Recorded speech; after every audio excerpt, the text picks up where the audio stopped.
کہ ہمیں اور آپ کو اللہ نے مذہب اسلام میں پیدا کیا. مذہب اسلام میں تو ہم پیدا ہو گئے، لیکن کبھی ہم نے غور و فکر کیا کہ اللہ تبارک و تعالیٰ نے ہمیں مذہب اسلام میں جو پیدا کیا تو کیوں؟ خالی مسلمان کے گھر میں پیدا ہو گئے اور آج کے مسلمان حضرت گوشت کھا لیے وہ سمجھے مسلمان، کرتا پیجامہ چڑھا لیے سمجھے مسلمان. نہیں، کرتا پیجامہ اگر چڑھانے کا نام مسلمان ہوتا تو آپ کے ملک ہندوستان کے پرائم منسٹر کو کیا کہا؟ وہ بھی کرتا پیجامہ پہنتا ہے. آپ کے علاقے کے نیتا بھی کرتا پیجامہ پہنتے ہیں تو وہ بھی مسلمان ہے. نہیں، اگر پگڑی لگا لینے کا نام مسلمان ہوتا تو پنجاب کے سکھوں کو کیا کہا گے؟ نہیں، صرف اس کا نام مسلمان نہیں ہے، اپنے کردار کو مسلمان بنائے، اپنے گفتار کو مسلمان بنائے، تب جا کے ہم اپنے مسلمان ہونے کا ثبوت دے سکتے ہیں. ہم اپنے آپ کو ایسا بنائے کہ جب ہم چلے تو کسی کو بتانا نہ پڑے کہ ہم مذہب اسلام کے ماننے والے گے، بلکہ ہم اپنے کردار کو ایسا بنائے، اپنے گفتار کو ایسا بنائے، اپنے اخلاق کو ایسا بنائے کہ دیکھنے والا دور سے دیکھے اور یہ کہنے کہ اسلام کا شہزادہ. ایسا کردار بنائے، ایسا اخلاق بنائے. اللہ تبارک و تعالیٰ ہمیں مذہب اسلام میں پیدا کیا. ہمیں معلوم نہیں تو علماء کے پاس جائیں، ہمیں وقت ہی نہیں ہے، ہمارے پاس وقت نہیں ہے علماء کے پاس جانے کا. دوسروں کی چغلی کرنے کا وقت ہے، غیبت کرنے کا وقت ہے، لیکن علماء کے پاس جا کر ایک مسئلہ سیکھنے کا وقت نہیں، ایک بات پوچھنے کا وقت نہیں. افسوس کی بات حضرات. تو آپ اپنے آپ کو پہچانے کے حق ہے کیا؟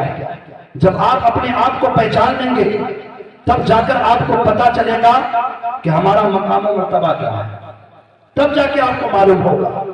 معزز سامعین کرام، یہ اللہ کا احسان عظیم ہے کہ اللہ نے ہمیں اور آپ کو مذہب اسلام میں پیدا کیا. اس سے کہیں بڑا احسان یہ ہے کہ اللہ تبارک و تعالیٰ نے ہمیں اور آپ کو امت محمدیہ میں پیدا کیا. امت محمدی کوئی عام امت نہیں، یہ ایسی امت ہے جس میں حضرت عیسیٰ علیہ السلام بھی آنے کی تمنا کی اور اللہ تبارک و تعالیٰ نے ان کی دعا قبول کی. حضرت عیسیٰ علیہ السلام آسمان پر موجود ہے، وہ دوبارہ پھر آئیں گے اس دنیا میں، لیکن کوئی نیا نبی نہیں بلکہ امت محمدی میں آئے. تو اپنے آپ کو پہچانے بھائی کہ ہمارا مقام و مرتبہ کیا ہے. جب علماء کے قریب جائیں گے تب جا کے آپ کو پتا چلے گا کہ ہمارا مقام و مرتبہ کیا ہے. دوسری آیت کریمہ کی تلاوت میں نے کی، کیا کی؟ کل نفس ذائقۃ الموت. اس کا ترجمہ کیا ہے؟ ہر نفس کو موت کا مزہ چکھنا ہے. اچھا، یہ بات تو ہر کوئی مانتا ہے کہ مرنا ہے اور ہر کوئی جانتا ہے کہ ہمیں مرنا ہی مرنا ہے، لیکن کوئی ماں کا لال، میں چیلنج کے ساتھ کہتا ہوں، کوئی ماں کا لال یہ نہیں کہہ سکتا کہ مجھے کب مرنا. کہہ سکتا ہے؟ کوئی نہیں کہہ سکتا ہے، کیونکہ ہمیں معلوم ہی نہیں کہ ہمیں مرنا کب ہے. اب اللہ کا نظام دیکھیے کہ جب انسان دنیا میں آتا ہے تو 9 مہینہ پہلے پتا چل جاتا ہے. کیا دنیا میں جب انسان آتا ہے 9 مہینہ پہلے پتا چل جاتا ہے کہ دنیا میں کوئی آنے والا ہے، لیکن دنیا سے جانے کا وقت کسی کو نہیں معلوم. تو میرے بھائیوں، وقت جب ہمیں نہیں معلوم تو ہم تیاری بھی تو کریں. آج یہ محفل جو سجائی گئی جناب شرف عالم صاحب کی والدہ ماجدہ کے چہلم کے موقع پر سجائی گئی محفل ہے، بڑا احسان ثواب کی محفل ہے. کیوں؟ انہوں نے بھی تو اسی دنیا میں، آپ کی اسی گاؤں میں انہوں نے اپنی زندگی بسر کی ہے نا. کبھی آپ نے سوچا تھا کہ وہ چلی جائیں گی آج سے 40 دن پہلے؟ کوئی نہیں سوچا تھا، کوئی نہیں سوچا تھا، کوئی سوچ بھی نہیں سکتا ہے کہ کب جائے گا. جانا تو سب کو، لیکن وقت کسی کو نہیں معلوم. جب ہمیں وقت نہیں معلوم ہے ہمیں اس کی تیاری تو اور زور و شور سے کرنی چاہیے. ہمیں وقت معلوم ہوتا ہے کہ فلانے ٹائم میں ہماری ٹرین ہے، ایک دم آسان لفظوں میں سمجھا رہا ہوں. جب ہمیں کہیں کا سفر کرنا ہوتا ہے ہمیں وقت بھی معلوم ہے نا کہ ہمیں اتنے بجے گھر سے نکلنا ہے. ہم کیا کرتے ہیں؟ 2 دن پہلے سے اپنی تیاری کرتے ہیں. 2 دن پہلے سے کرتے ہیں. کیوں کرتے ہیں؟ کیونکہ سفر میں کوئی پریشانی نہیں. کرتے ہیں کہ بھائی آپ لوگ شہر میں رہنے والے ہیں،